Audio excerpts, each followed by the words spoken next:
Convidamos o professor Dr. Luiz Eduardo Soares, que proferirá a palestra sobre segurança pública, reestruturação do modelo e novos paradigmas. Aloysio, mais uma vez, muito obrigada por sua presença. Autoridade acadêmica em segurança pública no Brasil, ex-secretário nacional de segurança pública, autor do livro Elite da Tropa, no qual foi baseado o filme Tropa de Elite. Seja bem-vindo. Com a palavra o Dr. Luiz Eduardo Soares.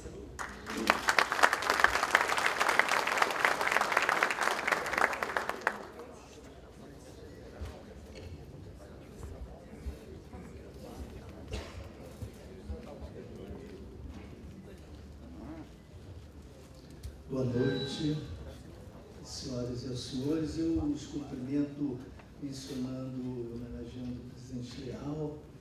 Faço uma breve referência aqui a tantos amigos aos quais a cuja generosidade eu devo o convite, a honra desse convite.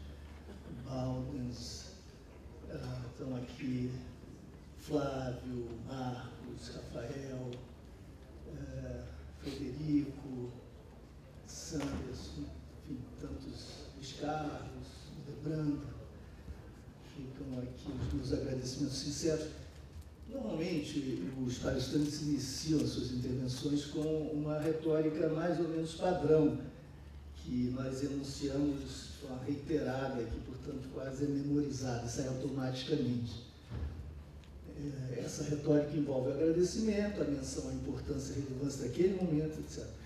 Por isso é difícil furar a muralha da rotina e trazer uma ponta de sinceridade para essas palavras, dando a elas um tom de verdade, de intensidade. Porque eu acho que essa é uma das reuniões, um dos encontros mais importantes da minha vida profissional e de militante, nessa área de segurança pública, de direitos humanos, etc. Eu já participei de tantas, né, ao longo desses 40, 35 anos nessa área específica, 40 anos, e, portanto, isso tem um significado para mim muito importante. E por quê? Porque eu não me lembro de ter encontrado um grupo de profissionais qualificados com uma consciência tão aguda, tão viva, tão profunda da complexidade dos problemas envolvidos na segurança pública e com essa disposição para operar a mudança a partir da clave da unidade. Então, também faço aqui a homenagem ao deputado Aloysio, ao deputado Eduardo, enfim, aos representantes políticos que são tão importantes, né, nessa matéria. E isso faz a diferença. Eu acho que foi Baldwin que mencionava a caminhada pelo deserto, usava as figuras bíblicas. De fato, a sensação que a gente tinha, imagino que vocês tenham vivido isso também no interior da instituição, quem está fora da instituição, mas lidando com essas questões, é o sentimento da impotência, do isolamento, da solidão. Claro que nós temos sempre os interlocutores, né? Nós estabelecemos o diálogo com mais próximos, mas isso é quase uma solidão compartilhada, quando não se enreda numa teia, numa malha capaz de converter essa energia em intervenção, capaz de operar mudança. E eu tentei, na minha vida, entradas diferentes nessa, digamos, nessa força-tarefa das transformações.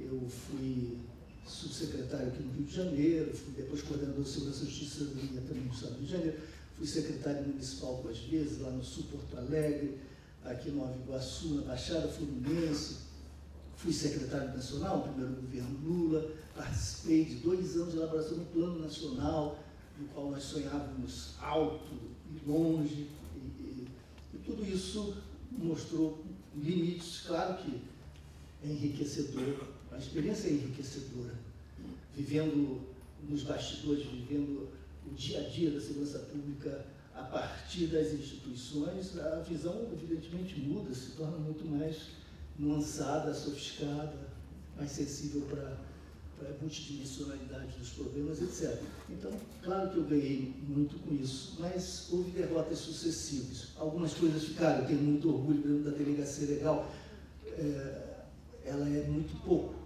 diante do que nós precisamos, mas são raras as políticas públicas que perduram por 16 anos, atravessando partidos, governos opostos, opiniões diferentes, se mantendo, se preservando, se ampliando, se qualificando. E vocês não têm ideia, mentira, vocês certamente têm ideia do que existia no final dos anos 90 no Rio de Janeiro, e claro, isso não é exclusivo do Rio de Janeiro, como é que os dados eram tratados, as informações, a situação na qual trabalhavam os policiais civis no Rio de Janeiro, alguma coisa realmente degradante. E hoje nós não estamos no paraíso, longe disso, mas houve uma evolução. Nós temos no Rio de Janeiro a melhor estrutura de organização de dados e informações do país, considerando-se aí as polícias civis. Na 5ª DP, que foi a primeira, a modelo, foram 200 softwares originais constituídos, com a presença, a participação da universidade, procurando envolver, claro, os policiais que foram agentes, operadores, parceiros na construção. Agora, é curioso lhes dar trocar com vocês essa informação, porque pode ser útil no momento subsequente, quando nós estivermos pensando a política, a mudança ela mesma, na sua substância e na sua metodologia. Às vezes, agentes externos eu refiro às instituições, né, podem ser muito relevantes para quebrar barreiras e para funcionar como ponta de lança na infantaria, permitindo que a instituição se renove.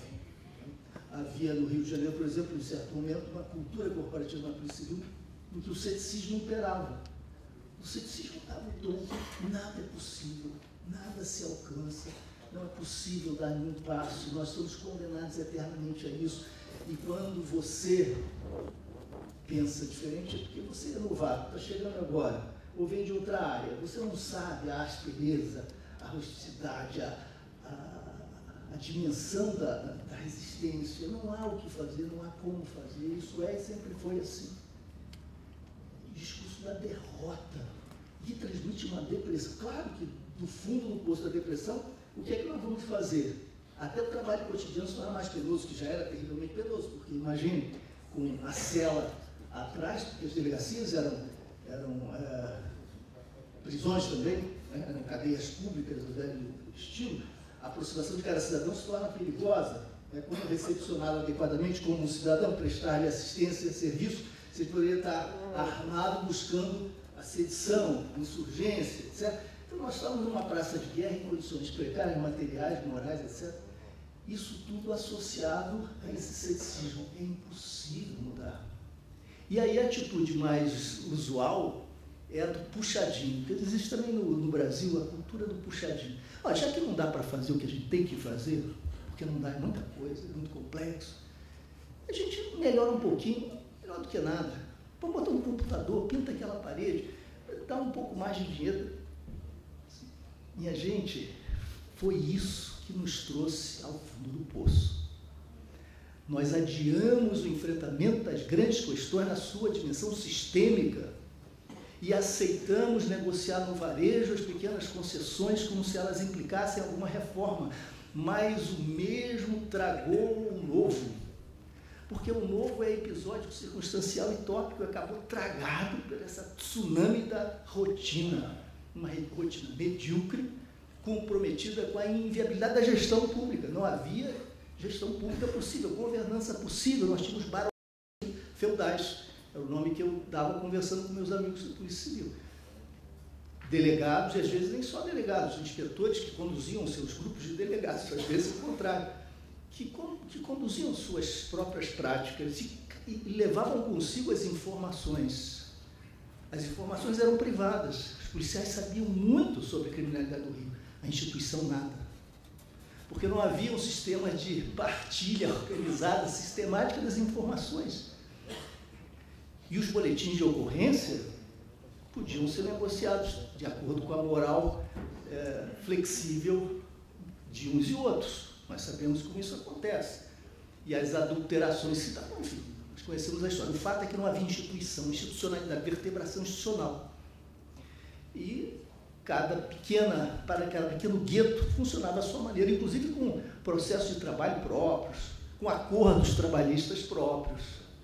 Alguém que vai trabalhar no interior, servindo a empresa de segurança privada da esposa, da cunhada, do fulano, do delegado, de quem seja, e depois aparece aqui para assinar e está tudo bem. São os arranjos que vão se dando, e o bico se articulando com um regime de trabalho, com turnos irracionais e absurdos. Como é que isso pode funcionar, por melhores que sejam os profissionais? Nós tínhamos excelentes, excepcionais profissionais, mas imersos nesse caos.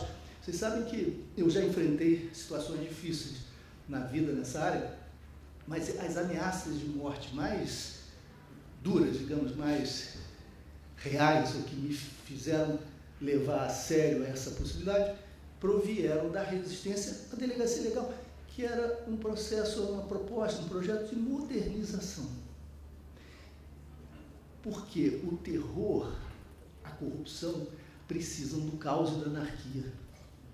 Se nós organizamos, se nós estruturamos informações, e, por exemplo, com a informatização e com as redes, não pode haver mudança do boletim de ocorrência, pode haver aditamento, com senha personalizada. Então, eu sei todo o histórico dos aditamentos, das mudanças que se sucederam, tudo bem, com as senhas respectivas. Quando nós começamos a ter instituição, vertebração, articulação, organização, nós podemos pensar em ter política pública, definir prioridades, procedimentos, protocolos, formas de divisão do trabalho, aperfeiçoar a gestão, alcançar mais eficiência. Nós não tínhamos ideia do rendimento do nosso trabalho. Eu estou lhes trazendo uma experiência muito peculiar, muito local, mas que é um pouco o retrato do Brasil. A Polícia Federal tem suas próprias experiências que são muito distintas, muito específicas, mas é importante que nós nos debrucemos sobre esse planeta que é o Brasil. Quando vou lhes dizer isso, em 1994, eu publiquei a primeira pesquisa no Brasil sobre resultados de investigação, sobre rendimento da eficiência da investigação, com dados municipais, quer dizer, relativos ao município do Rio, em 92. Em 94, 2 anos, já dava para ter uma ideia, havia 7,8% de esclarecimento dos homicídios dolosos. Eu estava tratando só de homicídios dolosos, 7,8%, sendo que esses 7,8% diziam respeito não ao universo dos homicídios, mas aqueles casos ligados à violência doméstica e alguns outros que são não menos graves, evidentemente, mas de mais fácil apuração, usualmente. E não diziam respeito a grandes organizações criminosas. 7,8%. Vocês sabem o que foi mais impressionante para mim? Não foi o dado que eu já antecipava, que é absurdo, 92,2% de impunidade em relação ao crime mais grave, que é o crime letal. Não foi isso. O que mais me deixava perplexo era o fato de que a polícia não sabia disso. Como era possível gerir uma instituição sem conhecer o resultado que provinha das suas decisões, da sua operação? Era extraordinário que alguém tivesse de vir de fora e dizer assim, olha, está acontecendo isso. E não basta depois financiar uma pesquisa para daqui a 2 anos saber o que aconteceu. Esse resultado tem que estar, tanto quanto possível, em tempo real, na medida do possível, na palpitação da vida, na mesa dos gestores locais, de forma descentralizada, compartilhada, para todas as avaliações, que não são avaliações repressivas de desempenho dos profissionais, mas são instrutivas, porque nós aprendemos com os erros e somos reorientados pela identificação dos problemas, dos erros. Os dados, quando eu assumi a subsecretaria, os dados que antes eu achava que isso acontecia porque eu era pesquisador, mas de dentro da máquina pude perceber que não era isso. Nós recebíamos os dados atinentes a todos os crimes, salvo as questões específicas de inteligência que estavam sob um escrutínio mais direto, 3 meses depois das ocorrências. E com só 3 desagregações, capital, interior e Baixada. Baixada, São Gonçalo, etc. Vocês podem imaginar, isso não significa nada. Isso não vale coisa nenhuma do ponto de vista, né, da identificação das dinâmicas criminais, para antecipação, para tomar decisão. Eu preciso de microdados e vivos o mais imediatamente possível. 3 meses depois, como é que chegava? Chegava um papelório embrulhado do interior, passava por algumas agências intermediárias, ia para a secretaria, para a área de departamento de planejamento, e de análise de dados. E aqueles profissionais ali, eles mereceriam hoje ainda estátuas. Eu tenho o maior respeito, a maior admiração por eles. Eles faziam um trabalho braçal, no lápis, apagando, fazendo o que chamavam as totalizações. É um trabalho que sempre foi desprezado, mas que era a fonte de inspiração para possibilidades futuras. Eles trabalhavam com aqueles dados. Como é que a gente pode fazer isso? Eu preciso do dado já. Eu quero que as delegacias me mandem esses dados já, imediatamente. Se o chefe da Polícia Civil não tem esse sentimento, nós da Secretaria temos de tê-lo.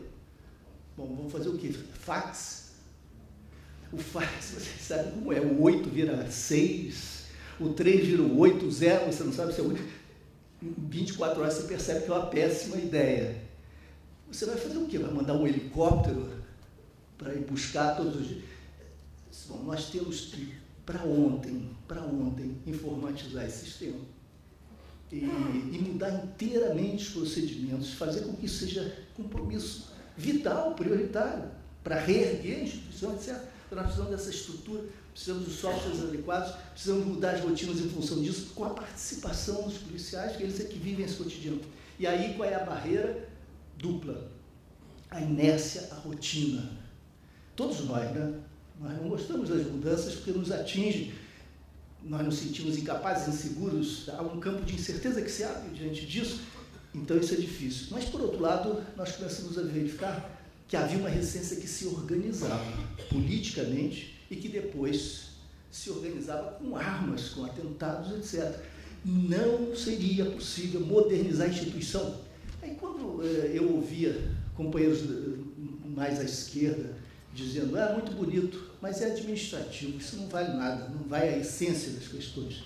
É pura questão de reengenharia, isso aí é burocracia, formalismo, nós precisamos mudar a substância, etc. Isso contrastava com a real importância desse tipo de transformação. Isso se verificava pelos sintomas. Se a resistência era tão violenta, é porque algum grande interesse estava sendo atingido, talvez mais do que nós pudéssemos realmente imaginar. Era um conjunto de deputados que indicavam seus delegados preferidos, ou seus grupos, às vezes os grupos eram dirigidos, nem eram por delegados, como eu dizia. Era assim que funcionava ou que não funcionava, e nós nos acomodamos, nos debruçamos. É preciso alguma dose de jacobinismo democrático, respeitando as regras do jogo, claro, respeitando as instituições e seus limites, mas alguma dose de ousadia, alguém, e nesse caso, esse alguém tem que ser coletivo, a força de uma categoria que diz, pode ser sim, e nós vamos fazer. Dentro da lei, vamos demonstrar que isso é viável, com a disposição, a convicção de que isso é absolutamente urgente para a sociedade brasileira. Aqui eu vejo a possibilidade, de fato, de finalmente a gente dar um passo no sentido da mudança. Porque existem categorias que se tornam vanguardas, não porque elas sejam iluminadas ou melhores do ponto de vista humano do que quaisquer outras, mas por circunstâncias históricas, por um conjunto confluente de variáveis. Vocês, os policiais federais, agentes não delegados, nesse momento, na sociedade brasileira, constituem a vanguarda, um grupo de vanguarda, uma elite que cumpre o papel de vanguarda na condução e na liderança do processo de mudança. Eu percebia isso conversando com os amigos dessa área, mas aqui, esse encontro, demonstrou que não era um devaneio, uma especulação. Isso é verdade. Cabe a vocês conduzir. Eu e tantos outros seremos coadjuvantes, aliados, né? Vamos alimentar, nos associar a esse processo. Mas cabe a vocês, nas suas instâncias organizativas, dirigir esse processo, orientar, dar o tom e dar o norte. E digo mais, nesse momento é muito interessante que haja radicalismo, não é sectarismo. Sectarismo é coisa horrorosa. Sectário é quem é infenso e refratário ao diálogo, à racionalidade, ao entendimento, até aos bons modos, ao respeito mútuo. Radicalismo significa compromisso com raiz, com princípios, com alguns pontos. Se nós entregarmos muito cedo as nossas expectativas, num varejão do negócio político, do negócio que eu digo da conversação, da negociação, nós vamos para a lógica do puxadinho. E amanhã nós vamos comemorar algum avanço. Eu não quero subestimar o avanço tópico circunstancial, ele pode ser relevante, mas o Brasil chegou a um ponto tal, a tragédia de tal magnitude, que nós não podemos mais nos consolar com o incrementalismo, com o gradualismo das pequenas concessões. Então não vai ser assim, mas assado, também ficamos no meio do caminho. No meio do caminho nós continuamos no mesmo. É preciso um salto de qualidade que refunde as instituições de segurança pública no Brasil, a arquitetura institucional do Brasil. E isso não é, de forma alguma, algo tão complicado, tão difícil. É claro que é um grande processo, etc. Mas é perfeitamente factível. Outros países fizeram isso. Vocês podem pensar a partir da Polícia Federal, claro, é a experiência de vocês. Mas qual é a novidade de vocês que os converte na vanguarda, do meu ponto de vista analítico, digamos? É que vocês estão pensando no Brasil e a segurança pública nos marcos constitucionais e democráticos, estão pensando na sociedade brasileira e num dos maiores bens da sociedade no Estado Democrático de Direito, que é a segurança, que tem sido absolutamente negligenciada, né? Tem sido esquecida, repetidamente entregue ao improviso, ao voluntarismo, né? E às fórmulas mais antigas. O Brasil avançando, se transformando, com todos os problemas, contradições, a Polícia Federal avançando, vocês dando demonstrações de que é possível fazer de outra maneira, mas, de uma forma geral, a segurança pública aos trancos e barrancos com esses resultados. Quais são? 56 mil ou 57 mil, disse o deputado Aloysio. Ele pode ter razão, porque os números são imprecisos e estão ali no meio. 46 mil e alguma coisa. Homicídios dolosos por ano. E quanto de investigação? 8%. 92% de impunidade em relação aos crimes mortais e intencionais, aos crimes mais graves. Será isso incapacidade dos nossos investigadores das polícias civis? Eu não acredito nisso. Nós temos frangalhos, instituições inteiramente preparadas para enfrentar os desafios do século XXI e para potencializar as competências que já existem lá, que estão instaladas lá. Quando alguém chega a uma delegacia,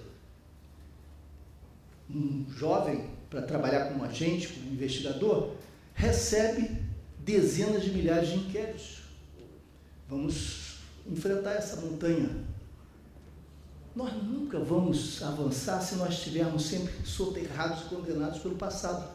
Será que não ocorre ao gestor a ideia de separar um grupo, porque é preciso lidar com o passado, nosso impositivo é imperativo legal, moral, etc.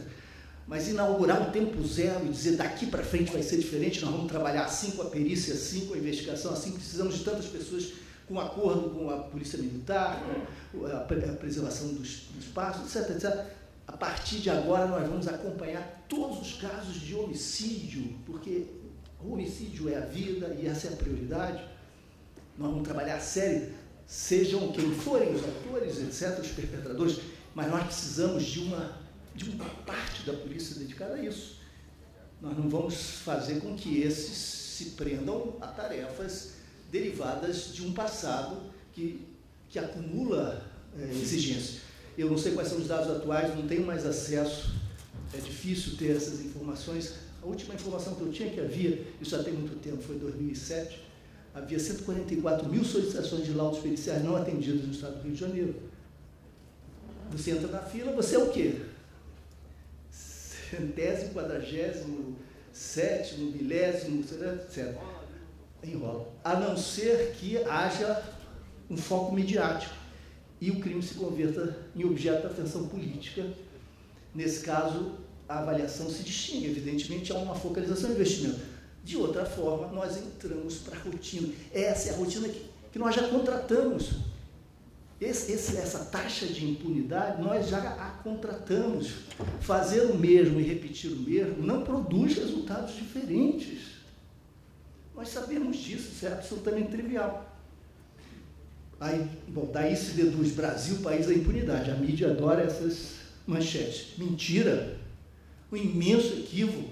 Nós não só temos a quarta população carcerária penitenciária do mundo, já são dados de 2014, do DPEM, 607 mil.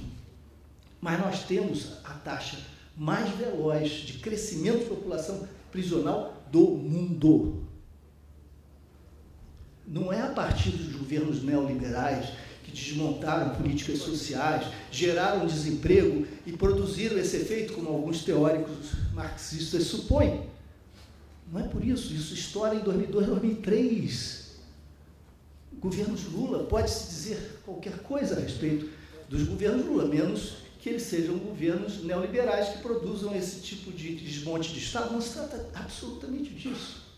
Nós tivemos aumento da renda, mais distribuição, mais emprego e, ainda assim, a explosão penitenciária. E mais crimes, porque seria uma imensa ilusão supor que, então, nós estamos dando a volta por cima. Prendemos muitíssimo, prendemos bem e, por isso, obtivemos o resultado que a redução da criminalidade não aconteceu assim, não é assim. Os números permanecem estáveis, sobretudo esses mais graves. Quem é que nós estamos prendendo? Não é preciso grande teoria, basta se debruçar sobre o real cotidiano, com um pouquinho de sensibilidade. Nós prendemos seletivamente, há o crivo seletivo dos delegados, etc. Há outros crivos seletivos que provêm das nossas estruturas sociais, enfim. Há muitas teorias já razoavelmente demonstradas, mas há um outro sobre o qual ninguém diz nada. Da nossa estrutura policial, nosso modelo policial, condena a polícia militar, que faz o trabalho ostensivo preventivo uniformizado, a prender apenas em flagrante, a não investigar. Quando você prende em flagrante, qual é a produtividade da polícia militar?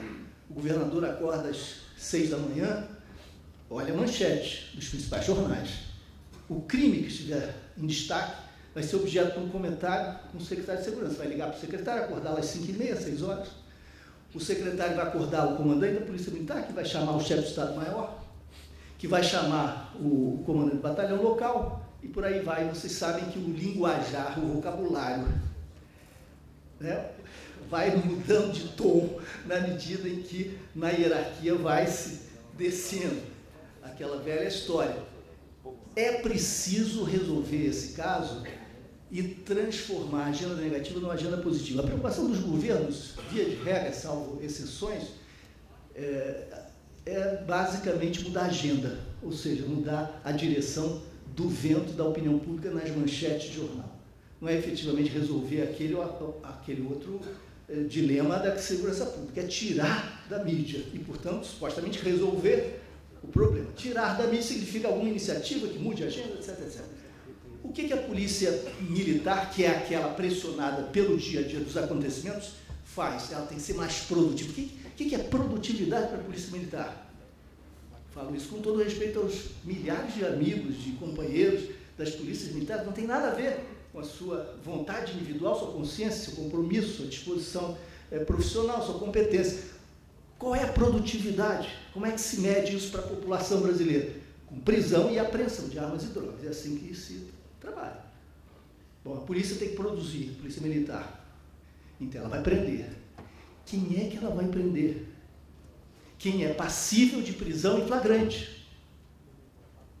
Quem é passível de prisão em flagrante? Quem comete transgressões cuja manifestação se mostra capturável, captável pelos 5 sentidos, até o olfato, visão, audição, o que é feito na rua, o que de alguma maneira pode ser tangido pela observação empírica. Quem são essas pessoas? Que crimes são esses? Interrompemos essa cena, mudamos aqui o foco, close, sistema penitenciário. Qual é a população do sistema penitenciário? São jovens negros, pobres, baixa escolaridade, envolvidos em crimes contra o patrimônio, e cada vez mais aos milhares em negócios escusos com substâncias ilícitas. E quando se dizem isso traficantes, nós sabemos disso, mas a população não sabe. A população fala traficante, pensa num monstro armado com as armas longas, etc. Nós sabemos quem é que está sendo preso. Não há investigação, salvo excepcionalmente, mas na média são os aviãozinhos. São aqueles, para lhes dar os dados do Rio de Janeiro, por exemplo, a pesquisa feita há poucos 2 anos mostrava que nos 5 anos anteriores, os presos tinham essas características sociais, etc., etárias, e mais de 60% deles por envolvimento com negócios escusos, chamado tráfico de drogas. Quais as características? Não estavam armados, não praticaram violência, não apresentavam ligações com crime organizado. Quem é que nós estamos prendendo? Vejam o que é o dilema Brasil. Não é para principiantes, nós sabemos disso, não é brincadeira. 56 mil homicídios dolosos que atravessam 10, 15 anos sem alteração. 92% de impunidade em relação aos crimes mais graves. E uma população carcerária e penitenciária explodindo com aqueles que, condenados a 4 anos ali, vão sair muito piores do que entraram, com menos oportunidades alternativas. Vocês sabem, não vou ensinar Pai Nosso ao vigário, vocês todos sabem melhor do que eu. O que isso produz, qual é o resultado disso? Custa muito caro para fazer as pessoas piores, nós estamos contratando mais violência no futuro e deixando de lado as questões que são centrais. Investigação, definição de prioridades, trabalho na prevenção, que é indissociável da investigação, de qualidade. Isso tudo exige instituições, claro, políticas sociais, evidente, isso é multidimensional, mas do ponto de vista que nos importa mais diretamente, isso requer instituições dotadas das condições necessárias para trabalhar com eficiência, com racionalidade, de forma moderna, em compromisso com a legalidade, etc. Polícia Militar. Vocês acreditam que as nossas polícias militares sejam as melhores formas de organizar dezenas e dezenas, centenas de milhares de policiais para enfrentar esses desafios? Eu tenho dito a eles há tantos anos, e cada vez mais o número aumenta no interior das polícias militares, dos que concordam com essa visão crítica, a resposta é não. Essa estrutura organizacional não é a mais apropriada. Nós começamos com uma reflexão muito simples. Qual é a melhor forma de organização de uma instituição qualquer? Primeiro ano de administração, né? Aquele livrinho manual. Não existe uma resposta em abstrato. A melhor forma de organização é aquela que melhor serve aos propósitos de uma certa entidade.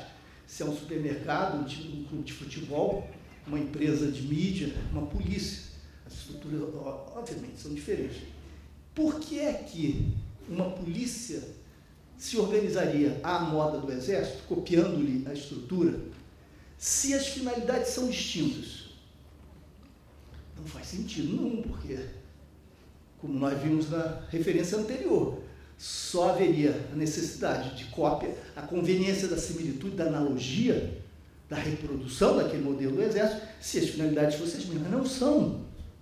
Polícia Militar defende ou garante direitos, previne o crime, pelo patrulhamento, pela vigilância, pela presença ostensiva, etc. Presta um serviço à cidadania no campo da ordem pública, etc., e do cumprimento da legalidade. O Exército Nacional se prepara para a guerra, defende a soberania nacional, defende o território nacional. Alguns dirão, sim, mas há momentos de confronto, de tipo proto, cripto, bélico, etc. Sim, eles correspondem a menos de 1% das atividades das PMs no Brasil. E nós vamos organizar 99% porque há necessidade de 1%. Nós vamos criar unidades especiais, vamos trabalhar com essa diversidade, vamos especializar, mas nós não vamos condenar 99% para cumprir uma função que corresponde a menos de 1% das suas atribuições diárias. Mas será que isso traz, de fato, problemas? Além de ser impróprio, traz problemas? Mais do que problemas, impede o funcionamento adequado de uma política preventiva. Por quê?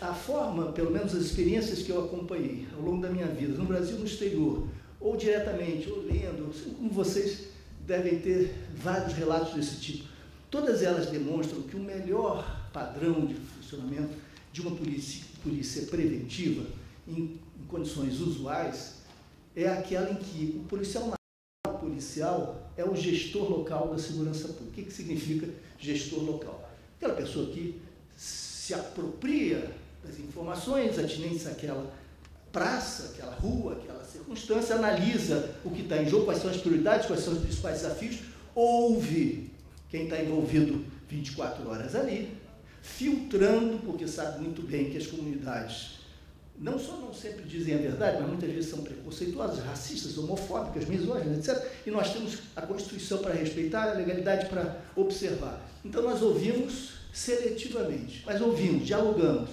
analisamos se a melhor forma, por exemplo, de combater o estupro que está acontecendo em algum lugar, além de prender, evidentemente, o criminoso, é também fazer com que haja uma ocupação dos espaços que estão deteriorados, com iluminação, com novas iniciativas que envolvam prefeitura, comunidade. Nós sabemos como isso funciona, e funciona efetivamente. Isso não é conversa fiada, é um redesenho urbano, redesenho do trânsito, iluminação, a mobilização das escolas em relação à questão da violência contra a mulher, a participação da comunidade.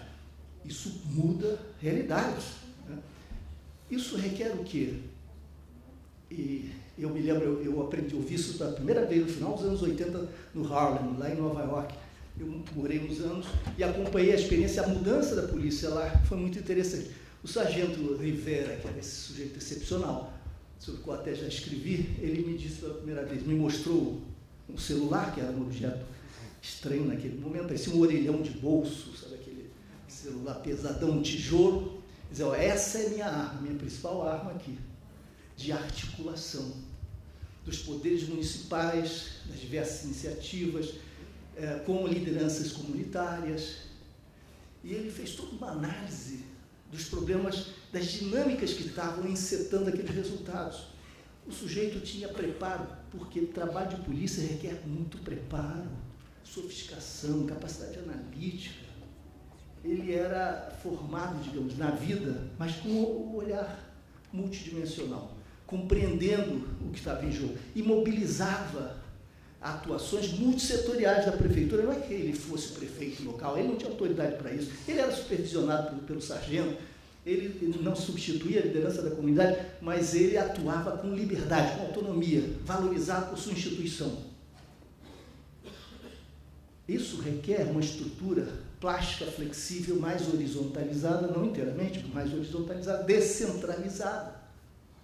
Aqui no Brasil eu vi, não vou referir os nomes para preservar as pessoas, mas policiais militares que foram penalizados, porque tomaram algumas iniciativas com muito sucesso, mas funcionaram não como robôs ou máquinas operadoras de ordens, cumpridoras de mandamentos e de ordens. Eles pensaram com independência, claro, submetendo ao superior, mas tomaram iniciativa, começaram a se mexer com extraordinário êxito, ao invés da polícia se apropriar desse sucesso, aprender com o sucesso, disseminar o sucesso, valorizar o policial na ponta, ele foi punido e transferido, porque ele deve cumprir ordens. Um parênteses, eu recebo muitas mensagens de gente, de policiais, sobretudo policiais militares, do Brasil todo. 90% dessas mensagens diárias são denúncias de violações de seus direitos. Seus direitos são violados no interior das instituições. Os regimes disciplinares são inconstitucionais, com raras exceções inconstitucionais, não há direito de defesa, não há contraditório, e eles podem ser submetidos à privação de liberdade de forma arbitrária, até por um mês, porque não agradaram o superior, um motivo ou outro. Lhes dou dois dados que são muito impressionantes, duas situações muito impressionantes. Quando nós lançamos a PEC 51, começamos essa movimentação, muitas associações de cabos e soldados se mobilizaram. Nós tivemos uma reunião no Rio com 17 estados interessados, mobilizados para discutir. 4 foram presos, 4 dessas lideranças foram presos quando voltaram aos seus estados. Um desses rapazes, disseminou, viralizou um vídeo no qual um governador determinado de um certo estado, num churrasco, não era na intimidade do lar, num churrasco, fazendo política, etc., disse o seguinte: um soldado, nós não devemos nos preocupar muito com educação, investir.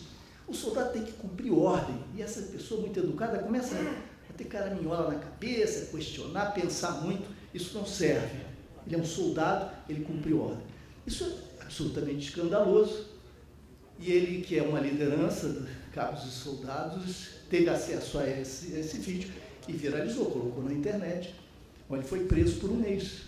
Ele não inventou o vídeo, Ele não disse essa estupidez, ele não foi o autor desse discurso pardo, ele simplesmente enunciou, reverberou aquilo que lhe parecia escandaloso, e ele foi punido.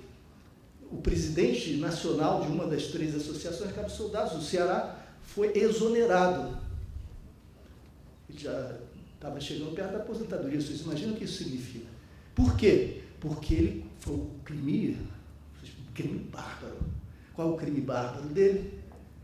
Ele propôs uma reunião pública sob segurança, da qual ele participaria, sua entidade, com o secretário, convidando o governador. Isso foi visto como um insulto inaceitável, calunioso, etc. E ele foi exonerado, já fapas contadas. Esse é o mundo da Polícia Militar. Aí vocês veem as greves selvagens. Como é que acontecem as greves selvagens?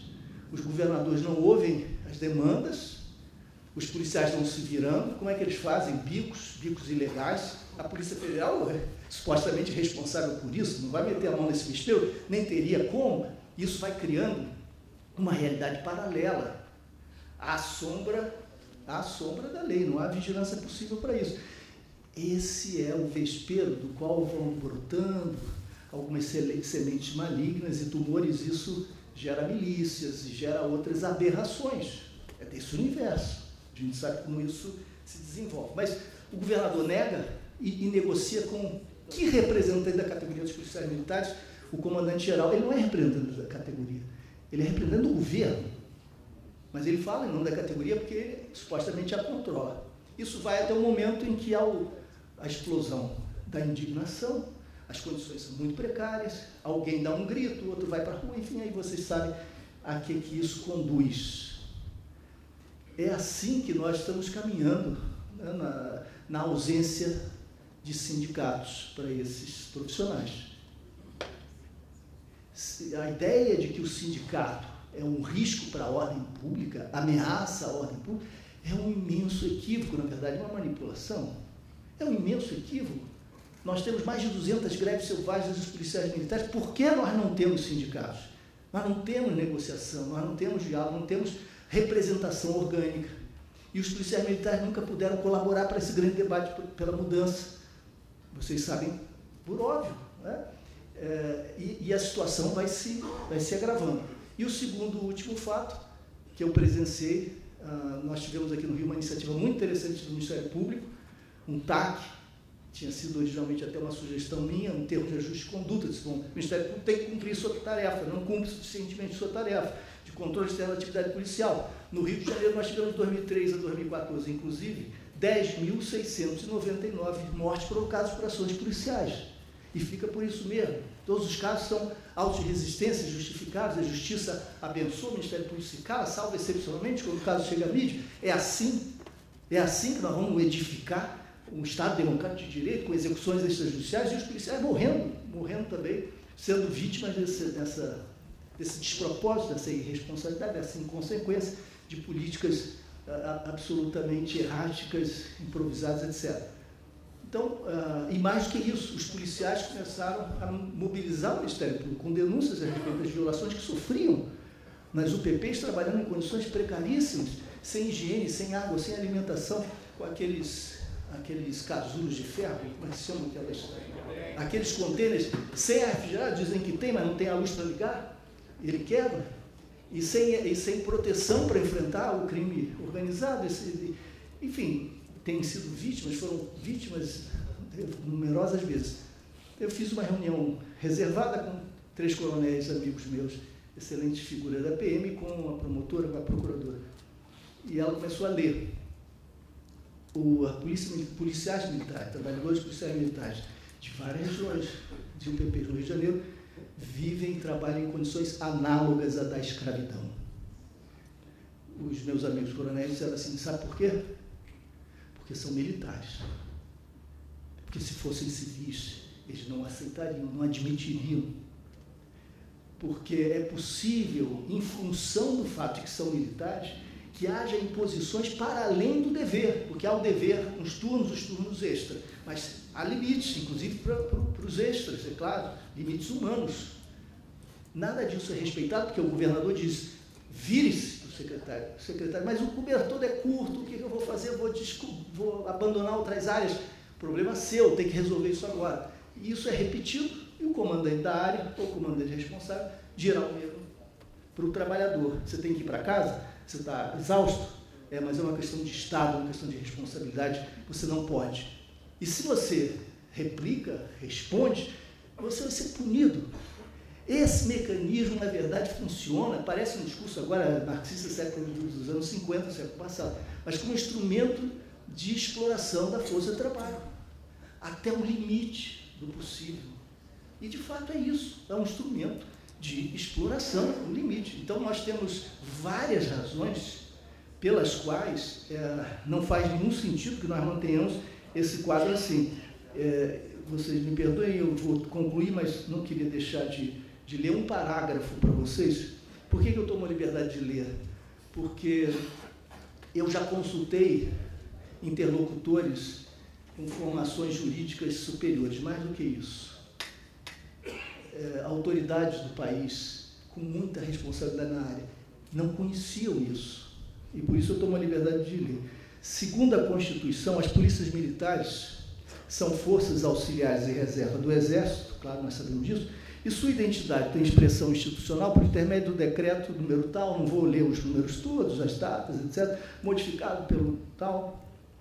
Em resumo, isso significa o seguinte: o Exército é responsável pelo, aspas, controle e a coordenação, fecha aspas, das polícias militares, enquanto a Secretaria de Segurança dos Estados ou os executivos têm autoridade sobre sua orientação e planejamento.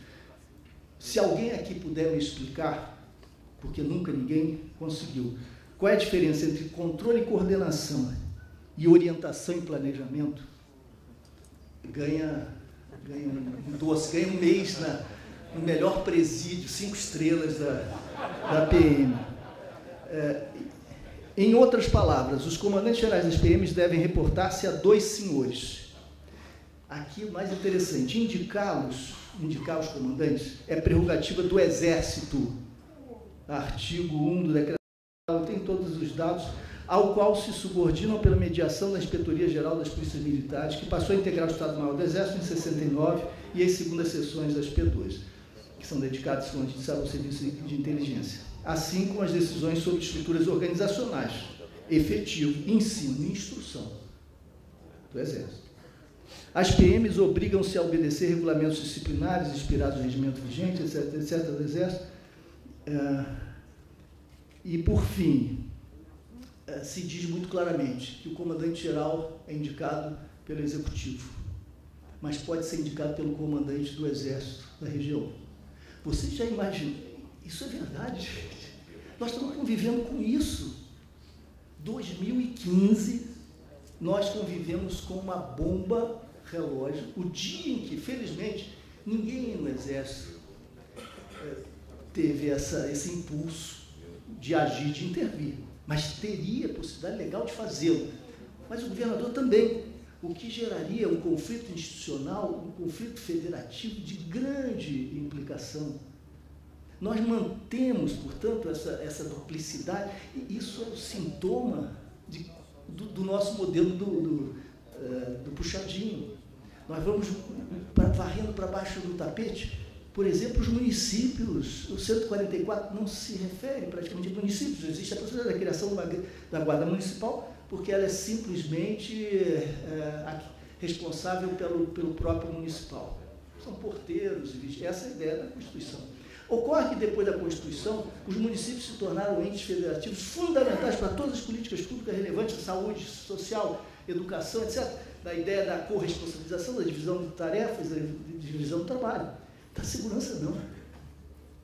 Como a realidade se impõe, a pressão sobre prefeitos, foram criados no Brasil, e aí nós não temos nem como medir, porque de acordo com o IBGE são 1.700, de acordo com pesquisadores 1.200, outros falam em 400, 450, porque cada um tem um critério, mas há muitas guardas municipais, muitas delas armadas, que são réplicas de polícia militar em desvio de função, comandadas por um oficial da reserva, porque o prefeito quer ter a sua PM preta por ter, a sua pequena PM. E nós estamos convivendo com isso há muitos anos, e isso tem crescido. Eu não sou contrário aos guardas municipais ou aos guardas, pelo amor de Deus, nós somos parceiros, eu acho que eles têm um papel fundamental a cumprir no Brasil no futuro. O que eu digo é que não há regulação, não há política pública e não há abrigo constitucional. Por que eles funcionam? Eu já fui secretário municipal 2 vezes. Funciona da seguinte maneira: como qualquer um pode prender em flagrante e o policial deve fazê-lo, o guarda municipal é cidadão, pode prender em flagrante. Isso não é inconstitucional. É esse o truque, mas para aí. Né? E agora surgiu no Congresso essa nova lei, que é um puxadinho completo, né? Que joga a guarda contra a polícia militar, porque as atribuições são confluentes e sobrepostas, gerando também possibilidades enormes de conflito. É assim que a gente vai resolvendo, entre aspas, os problemas. Então, conclusão desse embrulho: nós não temos investigação. Né? Quando havia toda essa discussão com o Ministério Público, né, a PEC 37, né, eu dizia, olha, eu fui falar no IBCCRIM, fui na USP falar, eu disse, eu não vou refletir sobre filosofia jurídica, eu vou me reportar ao Brasil. Nós não temos investigação. Vocês acham que é relevante ter investigação no Brasil? Porque existe crime, e crime grave. Sim, bom, então, nós não podemos nos dar o luxo agora de desprezar apoios, participações. A nossa questão fundamental não é essa. Não é criar reserva de mercado quando nós estamos com o mundo desabando sobre a nossa cabeça. Não é possível que nós não tenhamos essa sensibilidade. Se isso vai mudar no futuro, no outro Brasil, a gente volta a ver quando oportuno. A situação é essa. A Polícia Civil está enredada nas suas próprias dificuldades. Então, nós temos 56 mil homicídios, número que não baixa, nós temos falta de investigação adequada, nós temos uma política de prisões, de aprisionamento, de encarceramento, completamente desviada dos focos prioritários ditados pelos princípios constitucionais. Se a vida é o que é importante, nós estamos fazendo alguma coisa muito diferente. Estamos contratando violência futura, que vai nos ameaçar, vai nos desafiar em condições crescentes, e estamos com polícias incapazes de enfrentar esses desafios, ingovernáveis. Não há crime importante no Rio de Janeiro sem a participação da Polícia Militar. Não estou dizendo que seja a Polícia Militar instituição, pelo amor de Deus. Né? Há até conflitos internos severíssimos, porque tanta gente honesta se sente vilipendiada convivendo com bandidos, etc. Mas o fato é esse: segmentos policiais estão presentes em toda a criminalidade relevante no Rio de Janeiro. Por quê? Significa o seguinte: se nós mantemos uma polícia militarizada apenas para que haja disciplina, ordem, controle, nós falhamos nesse intuito, e essa não é a melhor forma de controlar seres humanos. Se fosse, nós não teríamos esses problemas que temos de violência, de ilegalidade, de corrupção. Portanto, quando se diz, bom, nós precisamos de polícias civis, precisamos da desmilitarização, precisamos desmontar essa estrutura para valorizar o trabalho que é bem feito, etc., numa outra direção, a resposta é: vamos ter polícia fragilizada, indisciplinada. Vocês querem mais exemplos de indisciplina do que a realidade do Rio de Janeiro nos últimos 20, 30 anos nessa matéria?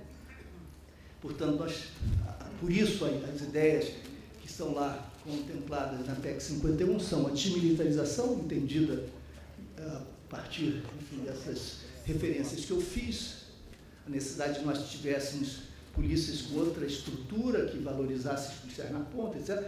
O ciclo completo, o Baldwin já fez uma bela exposição, para que chover no molhado, carreira única, óbvio, e alguém disse, não sei quem precedeu, e disse isso com toda razão: a sociedade não conhece essa realidade. Porque quando nós compartilhamos esse relato com os nossos interlocutores, que não são especialistas, eles costumam crer.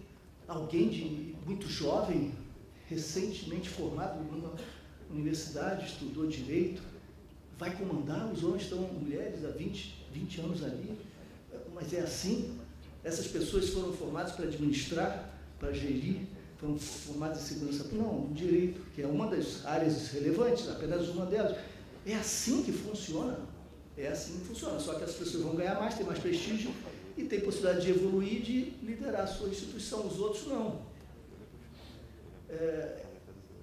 É alguma coisa que fere o bom senso, né? E se nós pensarmos as possibilidades que um bom diálogo faculta, nós podemos ser otimistas. Então, carreira única, ciclo completo, e a desmilitarização entendida no sentido mais profundo, né? Com a demonstração das incongruências e das irracionalidades, isso constitui uma base, né? Há muitos outros pontos relevantes. O município tem que ter mais responsabilidades, a União também, e eu concluo lembrando da educação, da formação. Vocês conhecem alguma área de saber e de proficiência profissional da qual a União, ou o Estado Nacional, esteja completamente ausente na regulação de parâmetros de referência? Por exemplo, engenharia, medicina. Seria possível um país sério formar médicos sem que houvesse parâmetros nacionais mínimos? Não é camisa de força, mas parâmetros de qualidade, com acompanhamento, isento, autônomo, não político, não politizado, não partidarizado, não governamental, mas Estado? Claro que não. Nós já temos aí tantas faculdades que são picaretas, que têm sido fechadas, etc. Imaginem se não houvesse controle, não há nenhuma referência. Pois no campo policial é assim. Nós tivemos no Brasil polícias civis formando novos agentes em um mês, e outras em 6, 7, 8 meses. Isso não significa, quando nós nos referimos a isso no início das conversas, alguns interlocutores críticos das propostas diziam: essa é uma jogada do PT, stalinista, marxista, que vai controlar a formação dos policiais, fazer eles a cabeça. É completamente despropositado. A nossa preocupação é a União assumir alguma responsabilidade com policiais que tenham cumprido determinada já trajetória, que sejam indicados pelas instituições, no amplo debate, acompanhando as experiências internacionais, que, em comum acordo com as instituições, estabeleçam alguns parâmetros gerais para que haja um ciclo básico mínimo, porque, afinal de contas, todos são chamados policiais. Se todos são chamados policiais, supostamente, alguns conhecimentos elementares, formadores, comuns, devem ser compartilhados. E, a partir daí, as especializações se dão com respeito às questões regionais, etc. Então, a União tem responsabilidades muito mais do que essas que têm sido cumpridas. Os Estados não precisam ficar esmagados por essa estrutura diádica, né, esquizoide, irracional, do modelo policial que é o nosso. E os municípios têm papéis a cumprir, e já os estão cumprindo, só que de forma desordenada. Então, não é ser radical nesse sentido de pensar o conjunto das questões a partir de algum diagnóstico e propor soluções sistêmicas, não significa ser sectário, ou querer ir muito longe. Significa apresentar para o país uma referência, um horizonte. E são bem-vindas outras propostas. Eu não tenho, nem sou eu dono de nada, isso é fruto de um processo, mas ninguém é dono da verdade. Então, na negociação, na conversa, surgem eventualmente soluções mais engenhosas, mais interessantes, mais suscetíveis a alcançar um consenso mínimo. Então, elas serão também bem-vindas, desde que nós, eu creio, não sacrifiquemos por pequenos passos o compromisso nosso com a refundação dessa área, porque o processo democrático de transição ainda não alcançou a nossa área, nós ainda não alcançamos os desafios do século XXI. Obrigado a vocês pela atenção.